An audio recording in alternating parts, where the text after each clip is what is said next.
প্রিয় দর্শক, আমাদের নিয়মিত আয়োজন প্রবাস পরিক্রমায় আপনাদের সবাইকে স্বাগত জানাচ্ছি ATN Bangla new York studio থেকে। সাথে আছি আমি সানজিদা হিয়া। প্রিয় দর্শক, আজ আমরা কথা বলবো আসন্ন বাংলাদেশ সোসাইটি ইনক 2026-এর নির্বাচনে স্বতন্ত্র সাধারণ সম্পাদক পদপ্রার্থী রাব্বি সৈয়দের সাথে। কেমন আছেন? আমি আলহামদুলিল্লাহ ভালো আছি। প্রথমে আপনাকে এবং এটিএন বাংলা টেলিভিশন কর্তৃপক্ষকে জানাচ্ছি আমার আন্তরিক অভিনন্দন, আর সেই সাথে আপনারা যারা এখন দেখছেন এবং পরবর্তীতে দেখবেন সবার জন্য আমার আন্তরিক শুভেচ্ছা। ধন্যবাদ আপনাকে। আমি প্রথমেই আপনার কাছে জানতে চাইবো, আপনি তো এই আসন্ন বাংলাদেশ সোসাইটি নির্বাচনে একজন স্বতন্ত্র প্রার্থী হিসেবে দাঁড়িয়েছেন। তো আমি জানতে চাইবো যে আপনার মূল উদ্দেশ্য এবং লক্ষ্য কি আসলে এই নির্বাচনে? আমার নিজস্ব অবজারভেশন অনেকদিন ধরে বাংলাদেশ সোসাইটি নিয়ে, এবং সেই সাথে হচ্ছে আমাদের কমিউনিটির একটা বিষয় বাংলাদেশ সোসাইটি সম্পর্কে ধারণা জন্ম নিয়েছে যে সবারই প্রশ্ন আসলে সোসাইটির কাজ কি, সোসাইটি আমার জন্য কি করবে, এবং ভবিষ্যতে সোসাইটির কর্ম পরিকল্পনা কি আমাদের কমিউনিটির জন্য। তো সেখান থেকে আমি যখন সোসাইটির ব্যাপারে জানার চেষ্টা করলাম, বোঝার চেষ্টা করলাম, দেখলাম সেখানে কিছু অনিয়ম রয়েছে।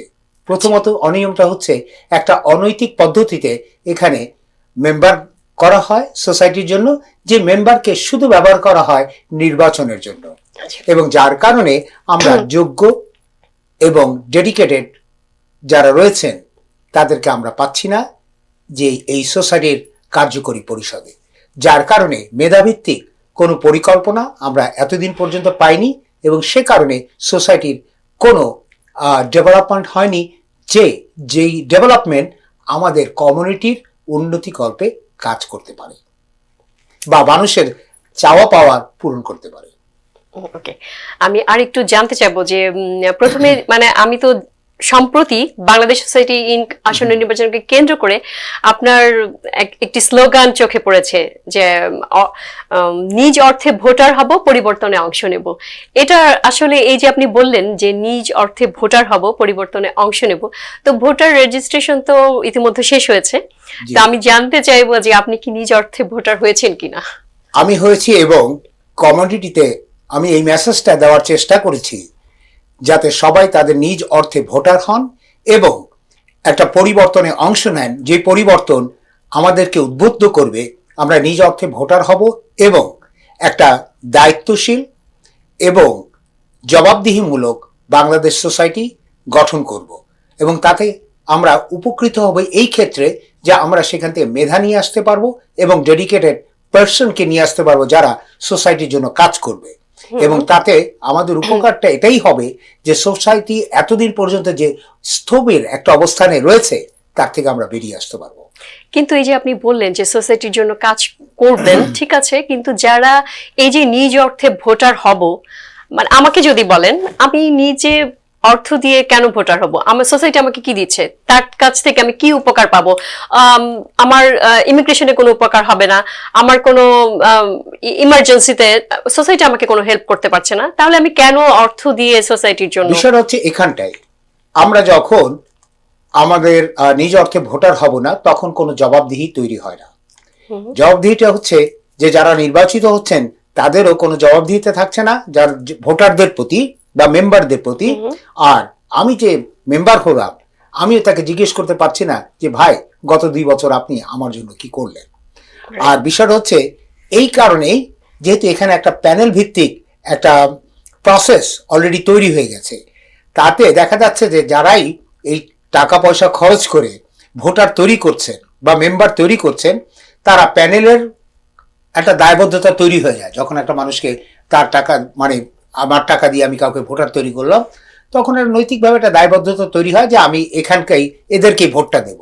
সেই ক্ষেত্রে ওই প্যানেলে থাকার কারণে দেখা যাচ্ছে অনেকেরই অনেক কাজ করার সক্ষমতা নেই, তারাও চলে আসতেছেন, এবং যে কারণে আমরা দেখতে পাচ্ছি যে আমাদের সেই রকম আমরা আউটপুট পাচ্ছি না।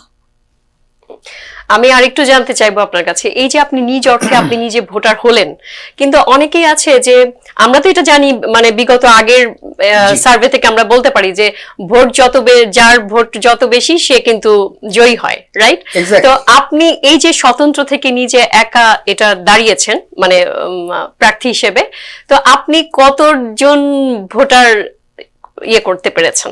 সত্যিকার অর্থে প্রথম থেকে আমার বিষয়টা ছিল মাথায় যে যারা এখানে নিবন্ধন করবেন, মেম্বার হবেন, তারা সবাই আমার ভোটার, এবং আমার কাজটা হচ্ছে তাদেরকে মেসেজ দেওয়া, তাদেরকে বলা যে আসুন আমরা আমরা আমাদের সিদ্ধান্তে আমরা ভোটটা দেব, আমার ভোট আমি দেব, এবং যোগ্য ব্যক্তিকে, প্রার্থীকে আমরা নির্বাচিত করব যারা এই সোসাইটির জন্য কাজ করবেন। আচ্ছা, তো আপনি যদি স্বতন্ত্র থেকে নির্বাচিত হন, সেক্ষেত্রে আমাদের সোসাইটির জন্য বা আমাদের কমিউনিটির জন্য আসলে কি কি কাজ করবেন একটু যদি জানতে চাই। প্রথমত আমি যে কাজটা করব, যেহেতু সোসাইটি অনেকদিনই একটা ভঙ্গুর ব্যবস্থাপনায় পরিচালিত সংগঠন, আমি এটাকে রিফর্ম করব, এবং একটা বিষয়কে আমি খেয়াল দেব যে আমাদের এখানে বর্তমানে 21টা পদ তৈরি করা হয়েছে। এই 21টা পদে 21 জন পদপ্রার্থী রান করবেন, এবং তারা যে কোনো প্যানেলেই বা যে কোনো যেভাবে স্বতন্ত্র প্রার্থী যারা আছেন তারাও নির্বাচিত হতে পারেন। সেই ক্ষেত্রে আমি এখানে যে আমাদের প্রায় 1200 সাম আমাদের লাইফ মেম্বার আছে, আই থিংক সার্ভে থেকে মানে জেনেছি যেটা 1026 মানে 1026 জন লাইফ মেম্বার, হ্যাঁ সরি 1026 জন যে লাইফ মেম্বার আছে, তাদের থেকে আমি আমাদের 5টা বড় আছে, এবং এই 21 জনের মাধ্যমে তাদেরকে প্রদান করে প্রতি পদের মানে প্রত্যেকটা মানে যে সম্পাদকীয় পদ আছে সেখানের জন্য আমি এক একটা করে একটা কমিটি গঠন করব, এবং তাদের কাছ থেকে জেনে নেব আসলে আমাদের কোন কাজগুলি করা উচিত এবং কোনটাকে প্রায়োরিটাইজ করা উচিত, এবং সেভাবে আমি প্রথমত আগাবো। আর একটা বিষয় হচ্ছে, আমি নির্বাচিত যখন আমি হলে পরে আমি একটা এখানে সোসাইটির জন্য হটলাইনের ব্যবস্থা করব, যেটা হেল্প ডেস্ক। এই হেল্প ডেস্ক হবে আপনার সোসাইটির কাছে আমরা কি চাই তা জানতে চাবো, আমরা বলবো যে আমরা এই চাই, এবং সোসাইটিও সেখান থেকে সেই সার্ভিসগুলো তারা দেওয়ার চেষ্টা করবে, এবং তাতে আমরা উপকৃত হব এই ক্ষেত্রে যে আমরা আসলেই জানতে পারবো যে কোন কোন কাজগুলি আমাদের প্রথমত করা উচিত, এবং সেইভাবে আমাদের ক্রাইটেরিয়া তৈরি করব। আর একটা বিষয় হচ্ছে যে বর্তমানে যারা আপনার নির্বাচনে অংশগ্রহণ করছেন, তারা গতানুগতিকভাবে সবার মতো প্রতিবারের মতো বলছেন আমি এই করব, আমি সেই করব, এটা করব, কিন্তু কেউ মেথডটা নিয়ে আসতেছেন না। এখানে বড় বিষয়টা হচ্ছে যে আমরা আসলে যে এই কাজগুলি কিভাবে করব, এই বিষয়টা হচ্ছে এখানে খুবই ইম্পর্টেন্ট। আর যখনই আমরা জেনে যাব, আমরা বুঝতে পারবো যে আমরা আসলে এই কাজগুলি কিভাবে করব, তখনই আমরা আসল লক্ষ্যে পৌঁছতে পারবো। ধন্যবাদ আপনাকে। আর এই যে আমাদের রেজিস্ট্রেশন যে হয়েছে ভোটার 34,295 জন মেবি রেজিস্ট্রেশন করেছে ভোটার হিসেবে, আর 1026 জন, তো টোটাল মিলে লাইফ মেম্বার, তো এই টোটাল মিলে আমাদের হচ্ছে 35,300 সামথিং, 21 জন। হ্যাঁ, তো এই যে বিশাল একটা সংখ্যা ভোটার, তো এরা যে এদের মানে রেজিস্ট্রেশন করেছে এত বিশাল একটা সংখ্যা, মানে 35,321 জন ভোটার, কিন্তু সবাই কি জানে যে তারা ভোটার হয়েছে? এখানটাই হচ্ছে বড় একটা ডিলে। সেটা কিভাবে ইন্ডিকেট করবেন যে আসলে তারা কতটা জানে? সূত্র মতে বিভিন্ন জনের কথন অনুযায়ী এখানে অনেকেই ভোটার হয়েছেন ঘরে বসে, কেউ হয়তো তার বন্ধু বান্ধব আত্মীয় স্বজন বসে, ভাই তোমার আইডিটা পাঠাও, তোমাকে ভোটার করব।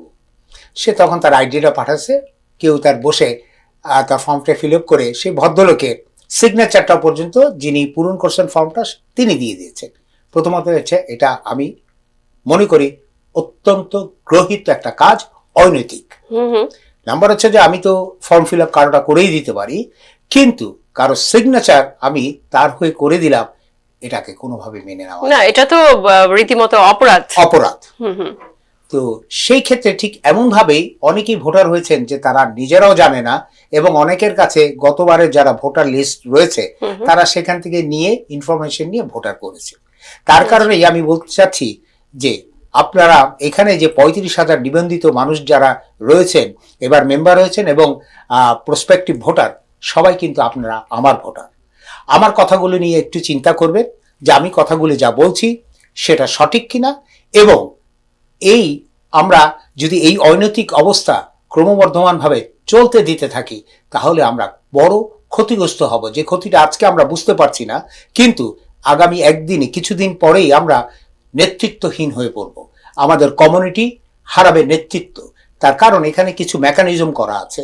প্রথমত হচ্ছে আমরা ইয়াং জেনারেশনকে আইডেন্টিফাই করতে পারছি না, তাদেরকে স্পেস তৈরি করে দিতে পারছি না। আমরা ইলেকশন প্রসেসের জন্য যে নমিনেশন ফি যারা অংশগ্রহণ করবেন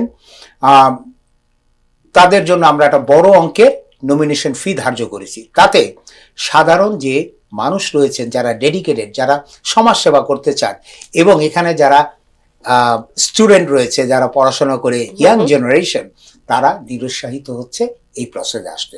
তাতে কি হচ্ছে, আমরা শুধুমাত্র টাকাওয়ালা যে মানুষটা আছে তাকেই সুযোগ করে দিচ্ছি এই প্রসেসে আসার জন্য।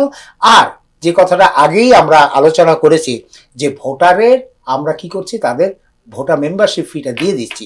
অতএব ফ্রম দ্য বিগিনিং এখানে একটা টাকার খেলা চলছে।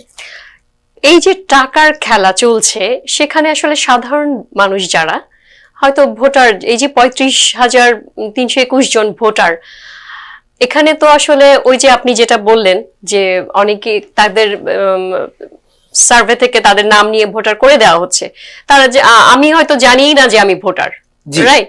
তো এটা তো অবশ্যই অপরাধ, কিন্তু এটা থেকে আসলে বেরিয়ে আসাটা মানে কিভাবে আপনি এটাকে ইয়ে করবেন যে এই জায়গাটা এই জন্য হচ্ছে যে সোসাইটির জনসংযোগ বাড়াতে হবে। তো আমি এখানে একটু আসতে চাই যে আপনি সোসাইটির জন্য আসলে সোসাইটিকে জনবান্ধব করার জন্য কি কি কাজ করবেন? প্রথমত হচ্ছে একটা দুঃখজনক ঘটনা, আমাদের 50 বছর পূর্তি আমরা পালন করলাম। আমরা 5 জন স্টুডেন্টকে আমাদের বিভিন্ন ক্ষেত্রে, একাডেমিক ক্ষেত্রে আপনার আমাদের অনেক অ্যাচিভমেন্ট আছে, এই ছাত্রছাত্রীগুলোকে আমরা রিকগনাইজ করতে পারিনি। আমরা যদি এদেরকে রিকগনাইজ করতাম 50 বছর ধরে, আজকে আমাদের একটা এই যে ইয়াং জেনারেশন, এখানে আমাদের একটা শক্তি অলরেডি তৈরি হয়ে যেত। আমাদের একটা গ্রুপ অফ পিপল আমরা পেয়ে যেতাম, যে তারা মনে করতো না আমার এই প্রতিষ্ঠান আমাকে রিকগনাইজ করছে।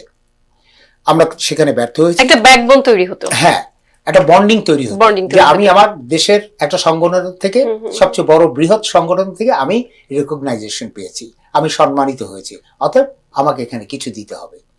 তো সেই ব্যাপারটা আমি তৈরি করব, একটা স্কলারশিপ প্রোগ্রাম তৈরি করব। দ্বিতীয় যে বিষয়টা তৈরি করব, এখানে যেমন এবারই মানে ইয়াং জেনারেশনকে অ্যাট্রাক্ট করার জন্য, এবং আজকে 50 বছর আগে যখন এই সোসাইটি জন্মগ্রহণ করে, তখন বা এখন বা বর্তমানে আমার মতো আমার জেনারেশনের মানুষ, আমাদের চিন্তা চেতনা রুচি ভিন্ন। কিন্তু আজকে যে 16 বছর 18 বছর 22 বছর 25 বছরের যে মানুষটা, তার রুচিবোধ ভিন্ন। আর এই রুচিবোধকে মূল্যায়ন করে দৃষ্টি রেখে আমাদের কিছু প্রোগ্রাম তৈরি করা দরকার, যাতে আমরা তাদেরকে আমাদের দিকে নিয়ে আসতে পারি।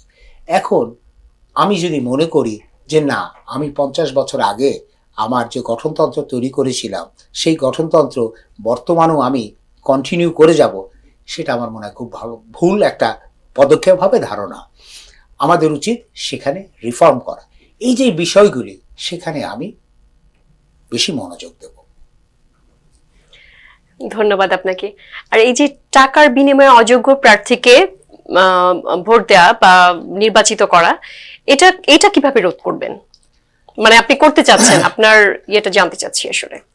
প্রথমে হয়তো এটা সম্ভব হয়ে উঠবে না, তার কারণ এবার দেখেন এই যে একটা বড় সংখ্যক ভোটার রেজিস্ট্রেশন মেম্বার হওয়ার কারণে আমাদের একটা সিগনিফিক্যান্ট অ্যামাউন্ট অফ মানি আমাদের সোসাইটির কোষাগারে জমা হয়েছে।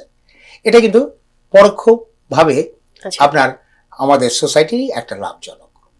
কিন্তু আমরা বিগত দিনে দেখতে পাচ্ছি যে সবসময় এই ধরনের একটা অ্যামাউন্ট আমাদের আসছে মেম্বারশিপের আসছে, বাট বিগত দিনে তো যেটা দেখা যাচ্ছে যে একটা অ্যামাউন্ট আসছে সোসাইটিতে, কিন্তু সোসাইটি তো রিটার্ন কিছু দিচ্ছে না। কি হচ্ছে, আমরা ইনপ্রোডাক্টিভ, যেটা আমাদের তেমন কোনো বিশেষ কাজ হচ্ছে না।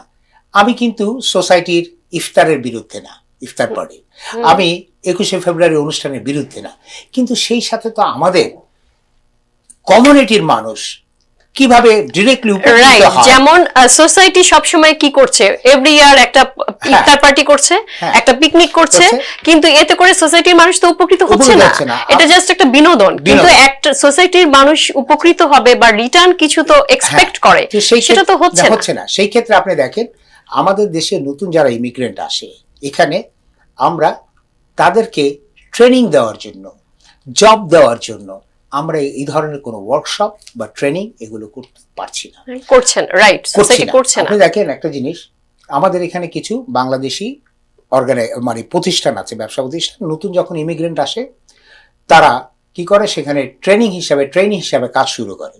2-3 সপ্তাহ বিনা বেতনে, যেটা অন্যায় আচরণ। 2-3 সপ্তাহ কাজ করার পর তখন তাকে বলে যে ইউ আর সাব স্ট্যান্ডার্ড, আপনাকে হায়ার করতে পারছি না। কিন্তু কি হচ্ছে, তার 3 সপ্তাহ তার এখানে চলে, তো why not সোসাইটি এখানে কেন ওদেরকে ট্রেনের ব্যবস্থা করছে না? সাধারণ কিছু ট্রেনিং, আমরা যদি ক্যাশ রেজিস্টার মেশিনটা কি করে চালাতে হয়, পাবলিক রিলেশনটা কি করতে হয়, এটার জন্য কিন্তু এখানে কিছু সংস্থা আছে, নিউ ইয়র্কে সিটি অনেক হেল্প আছে। আমরা কোঅর্ডিনেশন যদি করতে পারি, আমাদের কিন্তু একটা নিজস্ব ভবন আছে, আমরা সেখানে স্পেসেরও কোনো সমস্যা না। আমরা যদি এগুলো নিয়ে কাজ করি, তখনই দেখা যাবে, দেখবেন আপনি, আমাদের এই সোসাইটিতে, বাংলাদেশ সোসাইটিতে মানুষ তারা আসবে যে আমি এখান থেকে কিছু পাচ্ছি। কিন্তু আমার কাছে এখানে একটা প্রশ্ন, যে বিগত এত বছর ধরে বাংলাদেশ সোসাইটি একটা রিনন আমাদের কমিউনিটিতে, বাট সোসাইটি থেকে এই যে ইলেকশনটা হচ্ছে বা ইলেক্টেড হচ্ছে পারসন, সোসাইটির কাছ থেকে কোনো উপকৃত হচ্ছে না। কেন আমি ভোট দিব, আমি কেন টাকা খরচ করে এখানে ইনভেস্ট করব? কারণ এই যে আপনি বললেন যে এই মিনিমাম ইয়েগুলো, যে একটা মানুষ যখন আসছে সিটিজেনশিপ নিয়ে বা ইমিগ্রেন্ট হয়ে আসছে, তখন তারা কোনো রকম হেল্প সোসাইটি থেকে পাচ্ছে না। একটা জবের জন্য তাকেই ভুক্তভোগী হতে হচ্ছে, তাকে দাঁড়ে দাঁড়িয়ে ঘুরতে হচ্ছে। তো সোসাইটি এখন পর্যন্ত তাদেরকে সেই সিউরিটি দিতে পারছে না। তো এই নির্বাচনে আসলে কতটা জনগণ বা আমাদের কমিউনিটির লোকজন কতটা উপকৃত হবে বলে আপনি মনে করছেন? আমি এই জন্যই, এই যে আমাদের 35,000 ভোটার আছে, তাদের কাছে আমি অনুরোধ করছি, আমাকে ভোট দিন, নির্বাচিত করুন, দেখুন আমি আপনাদের জন্য কি পরিবর্তন নিয়ে আসতে পারি। কিন্তু সবাই কিন্তু একটু ইন্টারাপ্ট করছি, সবাই যখন নির্বাচনের প্যানেলের থেকে দাঁড়ায় বা ইলেক্টেড এর জন্য পদপ্রার্থী থাকে, তারা সবাই একই কথা বলে, একই স্লোগান থাকে তাদের, যে আমাকে নির্বাচিত করলে, আমি নির্বাচিত হলে আপনাদের জন্য এই কাজগুলো করব। তো সেদিক থেকে আমি আপনার কাছে আমি জানতে চাই যে আপনি নির্বাচিত হলে আপনি কি প্রতিজ্ঞাবদ্ধ যে আপনি এই কাজগুলো করবেন? সবাই একই কথা বলে। এখানে দেখুন, আমি কিন্তু একজন প্রতিবাদী ক্যান্ডিডেট, আমি কিন্তু কোনো প্যানেলের সাথে যাইনি। হ্যাঁ, আপনি স্বতন্ত্র, আমি কোনো প্যানেলের সাথে যাব না। তার কারণ, প্রথম থেকেই আমি নির্বাচিত হলে যারা অন্য প্যানেলের, নিশ্চয়ই একটা প্যানেল তো আসবে, সেখানে তাদের থেকে যোগ্য ব্যক্তিকে আমি বেছে নেব এবং তাদেরকে নিয়ে কাজ করব। তাদেরকে নিয়ে কাজ করার কারণে আমার কি হবে, আমি একটা বৃহৎ শক্তি আমার সাথে পাবো, এবং সবাই মিলে যদি একটা টিম আমরা তৈরি হই, আমার মনে হয় সেখানে আমরা পরিবর্তন নিয়ে আসতে পারবো, এবং সেই ব্যাপারে আমি শতভাগ নিশ্চিত। অসংখ্য ধন্যবাদ আপনাকে আমাদের স্টুডিওতে আসার জন্য এবং আমাদেরকে সময় দেওয়ার জন্য। আমরা আসলে অনুষ্ঠানের শেষ প্রান্তে চলে এসেছি, তার আগে আপনি একটু যদি কিছু বলতে চান দর্শকদের জন্য। এখানে আপনাদের অনেকেই আমাকে এই প্রশ্ন করেছেন, আচ্ছা আপনি যে বলছেন যে টাকা দিয়ে ভোটার হবেন না, তাহলে আপনি কিভাবে এই যে একটা সংখ্যার একটা টাকার অঙ্ক আমাদের সোসাইটিতে আসছে, এটা আমরা কি করে আমরা এটাকে সাবসিডাইজ করব? দেখুন, আমাদের এখানে স্টেট এবং সিটির অনেক প্রোগ্রাম রয়েছে, অনেক ফান্ডিং রয়েছে। আমরা যদি সেই ক্ষেত্রে আমরা এখানে এক্সপার্টিস নিয়োগ করি, আমার বিশ্বাস 50 বছরের একটা প্রতিষ্ঠান যেখানে 35,000 মেম্বার রয়েছে, এবং আমরা যদি সঠিকভাবে এই ব্যাপারে আমরা অন্যান্য বিষয়, পিকনিকে অংশগ্রহণ করা, অন্য জায়গায় গিয়ে, কারণ এগুলো আমরা করি কেন? যাতে আমরা ভোটার সময় গিয়ে এই প্রতিষ্ঠানগুলোকে আমরা ব্যবহার করতে পারি আমার ভোট ব্যাংক তৈরির জন্য। সেগুলো না করে আমরা যদি কনসেন্ট্রেট করি, আমি বিশ্বাস করি পরবর্তী ইলেকশনের ডেট আসার আগেই আমরা সুফল নিয়ে আসতে পারবো, এবং আমি সেখানে শতভাগ নিশ্চিত। আর এ কারণে আবারও আপনাদের কাছে আমি অনুরোধ করছি, আসুন সবাই মিলে পরিবর্তন করি। আমরা নিজের ভোট নিজে দেব, যোগ্য ব্যক্তিকে বেছে নেব, আর সেটাই হবে আমার মনে হয় আগামী দিনের নতুন অধ্যায়ের সূচনা। ভালো থাকবেন, সুস্থ থাকবেন। আবারও ধন্যবাদ আপনাকে।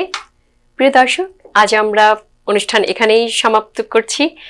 আবারও দেখা হবে নতুন কোনো এপিসোডে। সে অবধি আপনারা ভালো থাকুন, সুস্থ থাকুন।